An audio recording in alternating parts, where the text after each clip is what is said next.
The battlefield was on fire. Red smoke filled the air. Laser blasts lit up the broken sky. Screams echoed as alien warriors fell one by one. At the front, leading the charge, was the warrior queen, Dravesa. She was tall, fierce, and feared. Across many worlds, her silver armor shined even under blood and dust. Her enemies trembled when they saw her. But that day, everything went wrong. She had just struck down the enemy commander with one clean swing of her blade when she stepped on something hidden under the dirt, a plasma mine. A loud boom cracked the ground, and her body flew into the air. When she landed, she didn't move. She blinked, tried to stand. But her legs didn't answer. Her elite guards panicked. Some called for help. Others turned and ran. Cowards, she whispered, gritting her teeth. She tried to crawl, her fingers sinking into the dirt. Her legs were useless. Pain was sharp, white-hot, and spreading. Her chest burned with shame. She had never fallen before.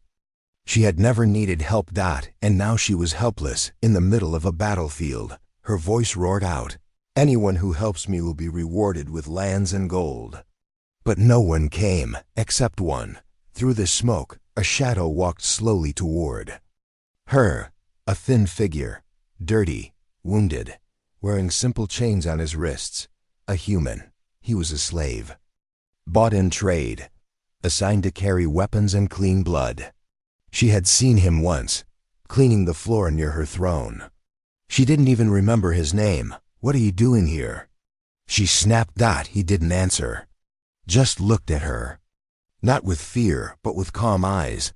"Don't touch me," she hissed, trying to pull away, but her arms gave out. He knelt beside her. Her blood was soaking into the ground. Without asking, he slid his arms under her and lifted her off the dirt. She gasped. "You dare touch your queen?" He looked down at her, eyes steady, voice quiet. "Do you want to die here?" Her jaw tightened. She didn't answer. He carried her anyway. His steps were slow, careful. The battlefield was still active. Explosions shook the ground. Soldiers screamed in the distance. A beast howled somewhere nearby.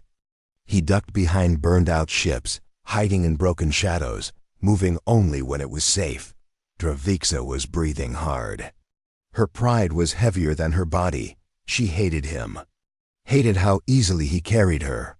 Hated that he didn't beg or speak. She wanted to scream. She wanted to order him to drop her, but something stopped her. Maybe it was the warmth of his arms, or the way he moved like he had done this before, like he was trained. They stopped by a small cave on the edge of the valley. The sky had turned dark and rain started falling. He set her down gently on a flat rock. She winced in pain. Her leg was burned, her armor cracked, and her blood was still flowing. She looked at him, this human with scars on his arms and tired eyes, and asked, "Why are you helping me?" He didn't answer. He stepped outside, picked some strange blue plants, crushed them between two stones, and brought the paste back to her. She didn't recognize the herbs, but they cooled the burning wound on her leg. He tore part of his shirt to wrap around her thigh. When he was done, she whispered, "What's your name?" Still no answer. That night, she couldn't sleep. She watched him sitting near the entrance, eyes scanning the dark. He didn't sleep, didn't speak, didn't even eat, only stayed alert, like a soldier guarding a queen.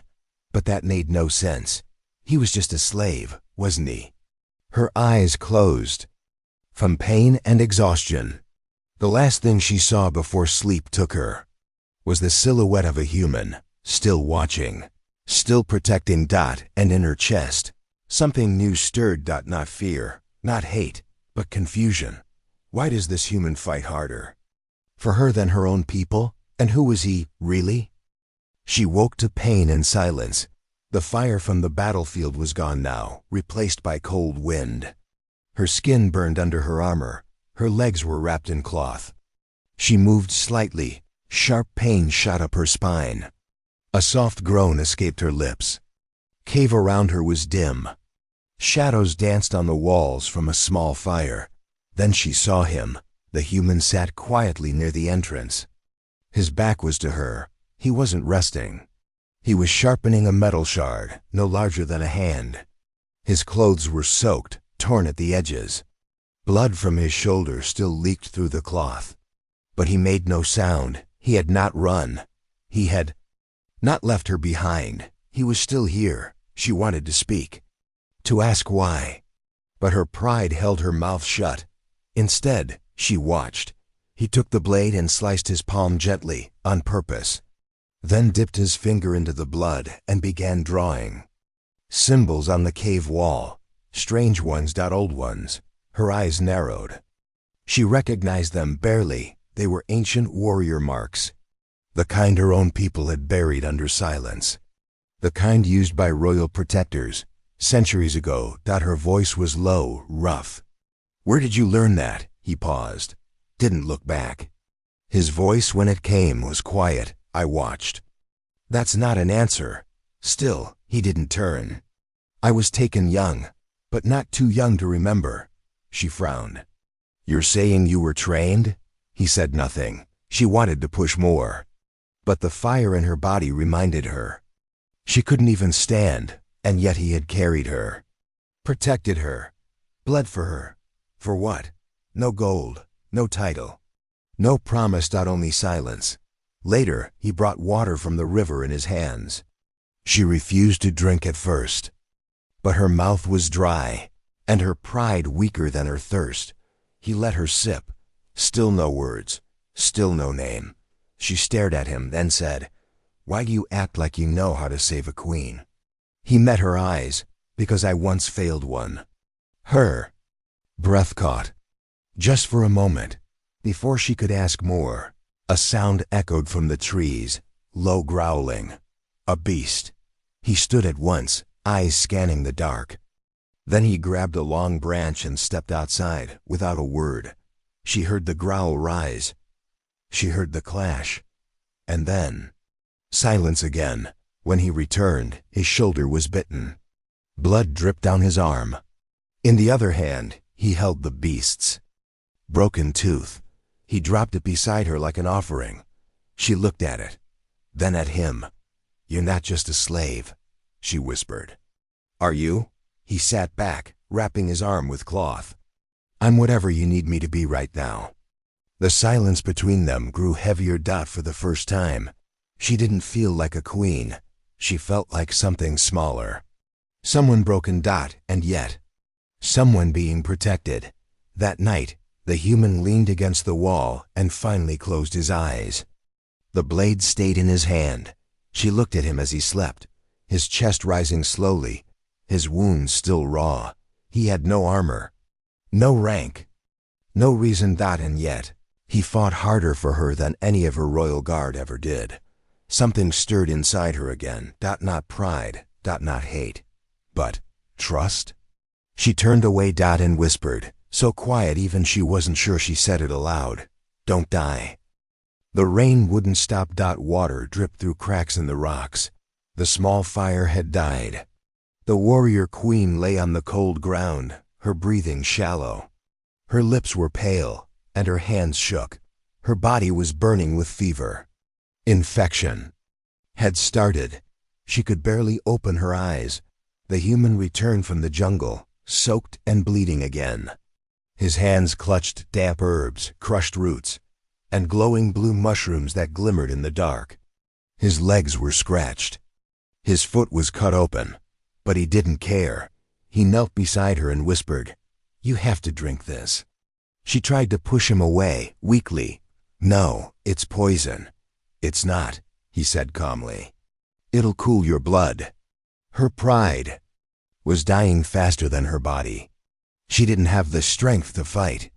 When the drink touched her lips, it was bitter, but warm. The pain in her legs faded just slightly. Her eyes closed. She dreamed of fire, of voices from her past. Her mother, her sister, her first kill, and then of him, the human. He was kneeling beside her in the throne room. Only this time he wore armor. Not chains.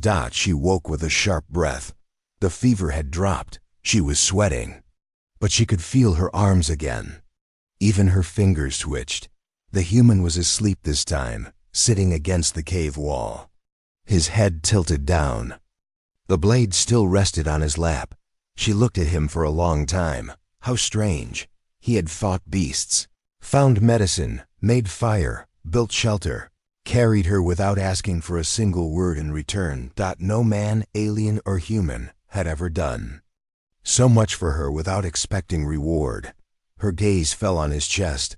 A mark was burned into his skin, circular, with 3 lines through it. She blinked. That was no slave mark. That was the mark of the Lost Legion, a royal human battalion from the First Contact Wars. They had vanished over 50 years ago. She reached toward it, but his eyes opened. Fast. His hand caught hers gently, but firmly. "You've seen it now," he said. She didn't pull away. "You were one of them?" "No." "Then how do you carry the mark?" He let go. "I didn't carry it by choice." She stared at him. "You're not just a helper, not just a field slave. So what are you?" He didn't answer right away. Instead, he stood and walked to the edge of the cave. "The people who bought me," he said quietly, "never looked past my wrists." "What does that mean?" He looked back at her. "It means they chained my hands but never noticed what my eyes had already seen." His words made her feel cold inside. This man, this quiet, careful, sharp man, had seen things she hadn't, known things she'd been taught to forget. She wasn't sure if she feared him now or trusted him more. Later that evening, he returned with dry branches and lit a fire again. The warm glow filled the cave. He brought her more water. He helped her sit up. This time, she didn't resist.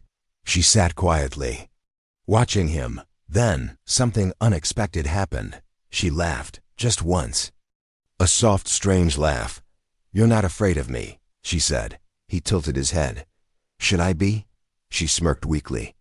"Most people are. You're not a queen right now," he replied. "You're just hurt." She paused. His words struck her harder than any weapon. She wasn't used to hearing the truth like that, and yet, she didn't hate it.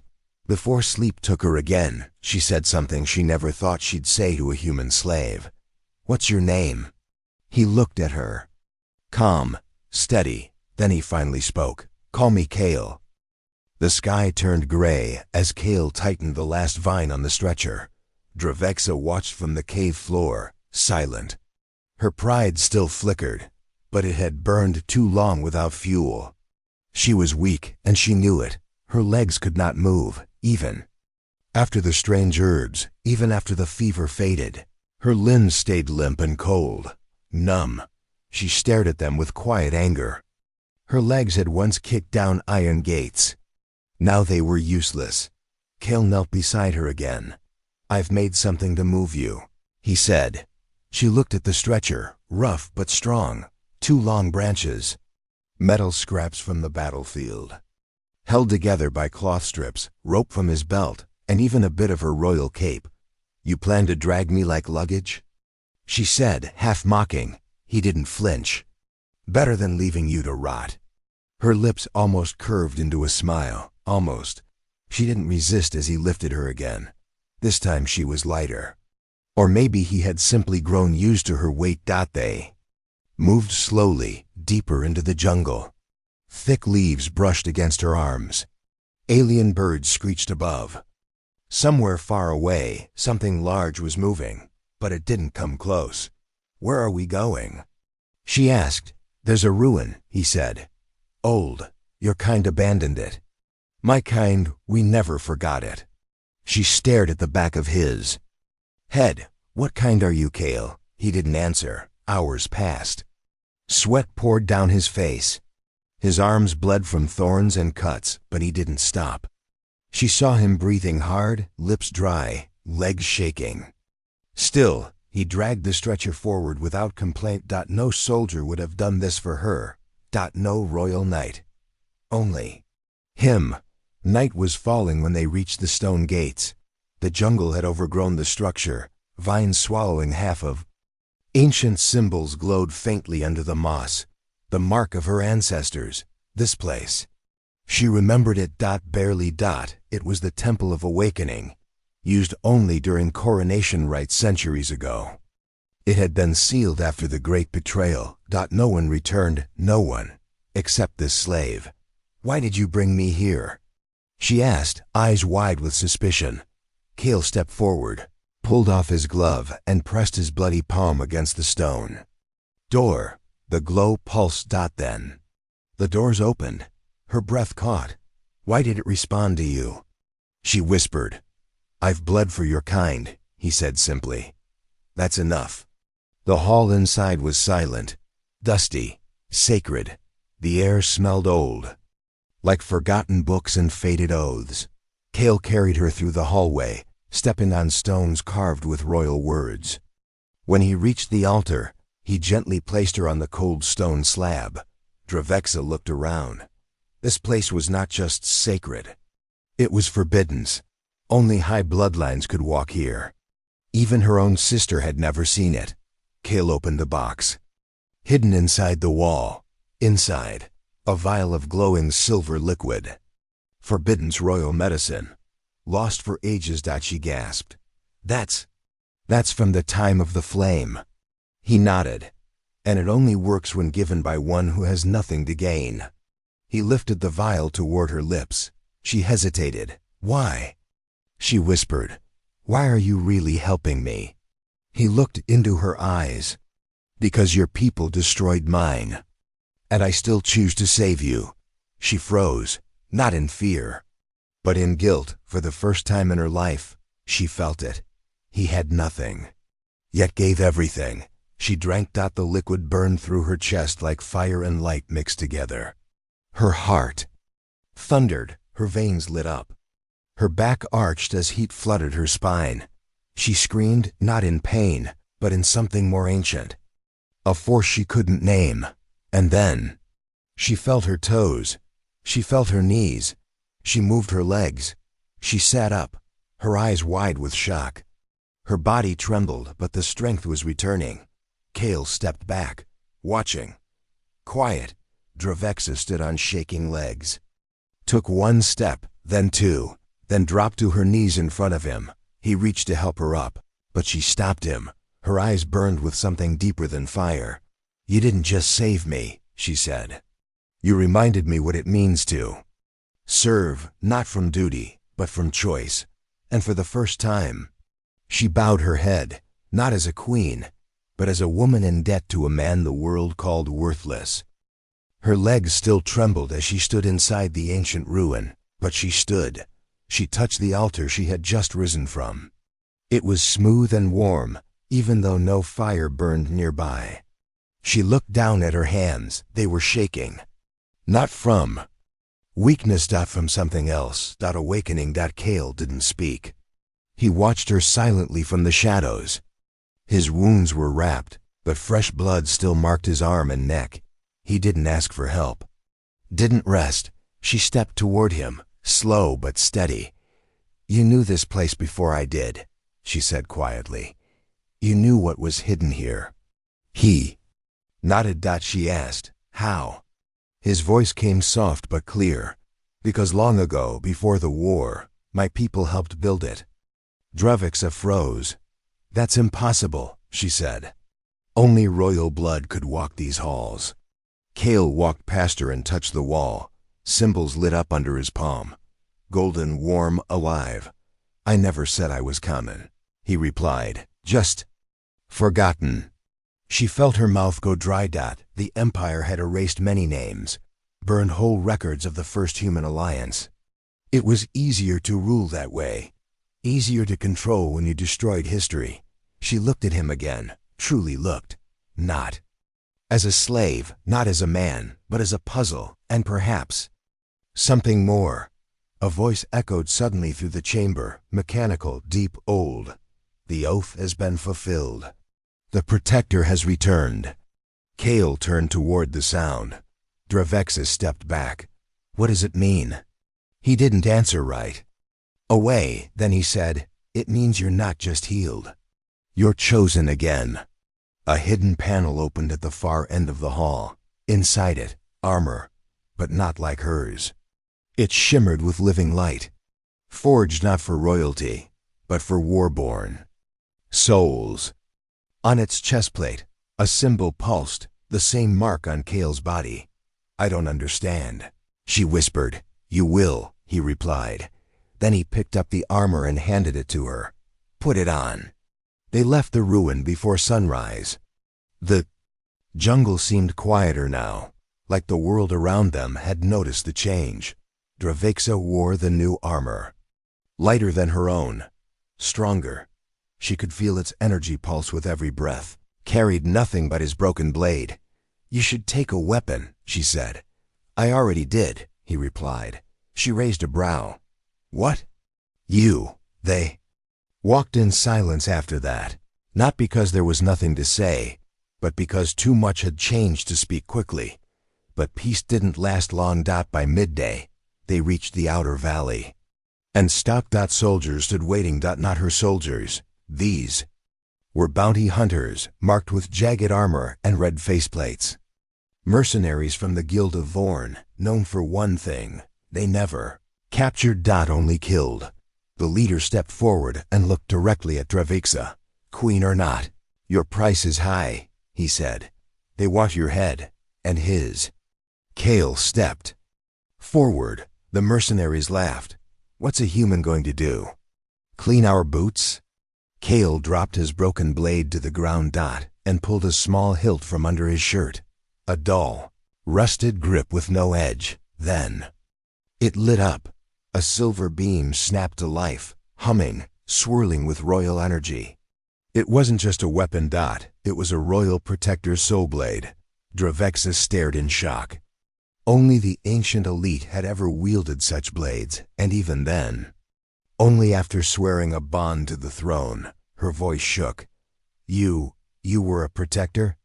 He nodded. The mercenaries didn't laugh now. They charged. Kale moved like lightning. He didn't fight like a slave. He fought like someone who had been trained to end battles before they began. Dravixa didn't stand back either. Together, they cut through the squad. Side by side, breath to breath. Her blade returned to her hand like it had been waiting. His soul blade danced beside her like it remembered her. By the time the last mercenary fell, both of them were bleeding, but standing. Kale leaned on his knees. She walked to him, breathless. "Why didn't you tell me?" He looked up at her, eyes full of fire and pain. "I was waiting," he said, "for a queen who would deserve it." She stared at him, speechless. Because for the first time, she wondered if she was ready to be that queen. Dravixa didn't speak as they left the bloodied field behind. Her armor was dented. Her blade was cracked. Kale limped beside her, the soul blade flickering in his grip. They had survived, but the war wasn't done. Above them, the clouds began to shift. A massive shadow rolled over the valley, then another. Ships, not hers. Enemy banners burned red across the sky. "They found you," Kale said simply. "No," she replied. "They found us." He glanced at her. The old pride in her voice had changed. Softer, heavier, like it now carried the weight of others, not just herself. They ran. By nightfall, they reached a stone path, cracked, sunken, overgrown. She recognized it instantly. It led to the Pillars of Truth, a place where royal judgments had once been made. The High Lords believed standing there gave clarity to the heart, but it wasn't. Empty. 3 figures waited beneath the tallest pillar, cloaked in silver armor, symbols glowing across their chests. Her royal guard, except now. They pointed their weapons at her. The lead commander, General Vadran, stepped forward. "You were declared dead," he said coldly, "and your throne has been given." "To who?" she demanded. He didn't flinch. "Your sister." Dravix's eyes narrowed. "My sister couldn't command a training camp," she said. "She can't rule." Vadran raised his weapon. "That's why she ordered your execution. She can't rule while you live." Kale stepped between them. "No closer." he said, his soul blade humming. Vedran laughed. Still protecting her, human? Do you know what she did before she fell? She enslaved your kind. Kale's eyes didn't move. She didn't fall, she rose. Dravixa felt her chest tighten. These men were once her loyal elite. Now they were her hunters. And they weren't alone. More troops gathered behind them. Too many dots she couldn't win. Not like this, but Kale wasn't done. He threw something into the air. A small round disc. It pulsed once. The ground rumbled. From behind them, the vines of the jungle moved. No. Not vines, cloaked figures emerged. Old warriors, forgotten tribes, rebel humans, survivors. Kale turned to her. These are the ones your sister called trash. But I called them brothers. Dravixa felt her heart race. She thought she had no army. But Kale had built one in the dark. In silence, in pain. The battle exploded like a storm. Blades clashed. Under moonlight, Dravixa fought like fire. Kale fought like wind. They were back to back, surrounded, bleeding, but never falling. For every enemy that charged, two of Kale's shadows rose from the trees. Vedran charged her with a warhammer. Their blades met with a flash. You were never meant to rule, he shouted. No, she growled. I was meant to change how we rule. And with one final strike, she knocked his helmet off. His eyes widened, not from fear, but from what he saw behind her. She turned. Kale had been struck, a blade deep in his side. He dropped to his knees. Dravixa screamed. She ran to him, catching his body as he fell forward. Blood poured down his ribs. His breathing slowed. Kale, she whispered. Don't you dare die. He smiled faintly, eyes fluttering. Then say it. Say what? He coughed. Say I'm more than just a slave. She gritted her teeth, holding back the tears that wanted to fall. You're my protector. He shook his head. Not enough. You're my equal. Still not enough. She leaned closer, trembling. You're the only reason I'm still alive. His lips curved. Then his eyes closed. Everything went quiet.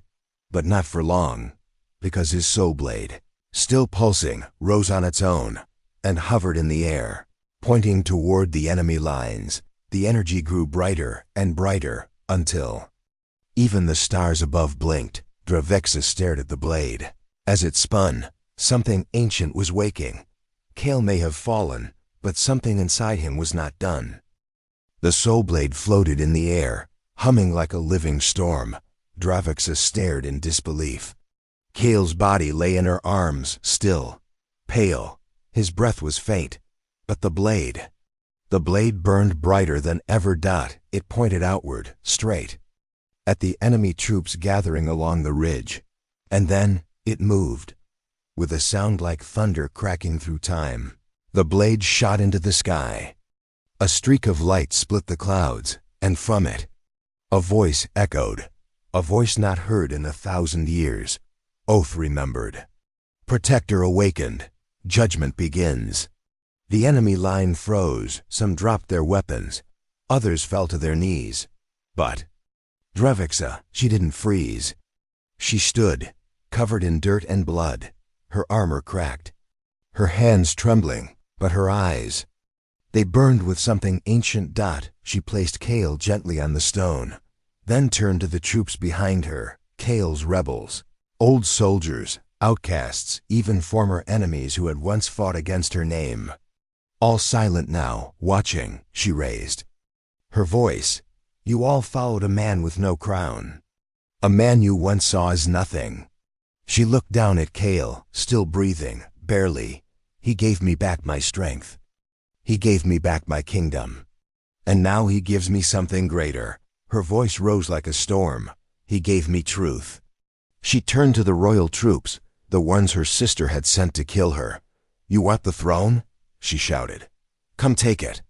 But they didn't move, because above them, the skies split open. The soul blade returned, blazing hot, and slammed into the ground before her. But it didn't strike the earth.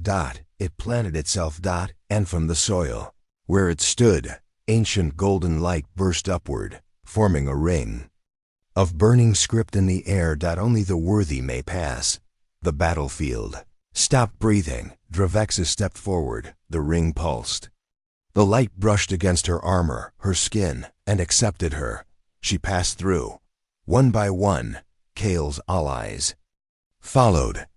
The light let them through, but when the enemy commander stepped forward, the ring flared red and pushed him back with a force that shattered bone. Screams followed. The message was clear. Only those who fought beside the forgotten would be remembered. The enemy fled. The mercenaries ran. The ones who remained fell to their knees and dropped their weapons. Dravexa turned back to Kale. He hadn't moved. His breathing was slow, but his heart still beat. She knelt beside him and whispered, "You never wanted a throne." His lips moved faintly. "Only to lift you to it." She touched his face gently this time, with no armor between them. "I don't need a throne," she said, voice cracking. "I only need you." His eyes opened. "Barely. You already have me." She helped him sit up. Their eyes met. Two warriors from different worlds, shaped by war, bonded by pain, but something stronger held them now. Not duty, not blood. Choice. And the people around them saw it. A queen who once ruled by fear now stood for something greater. Beside a man once called slave, now honored by blades and gods alike. And in that moment, before the stars, before the people, before fate, she whispered to him, "From this day, you walk beside me. Not behind me, not below me." Kale smiled. "Then don't walk too fast." They both laughed, a sound rare in war, but it echoed far enough for the stars to hear, far enough for the Empire to remember that a forgotten man had saved a fallen queen. And together, they would rebuild the galaxy.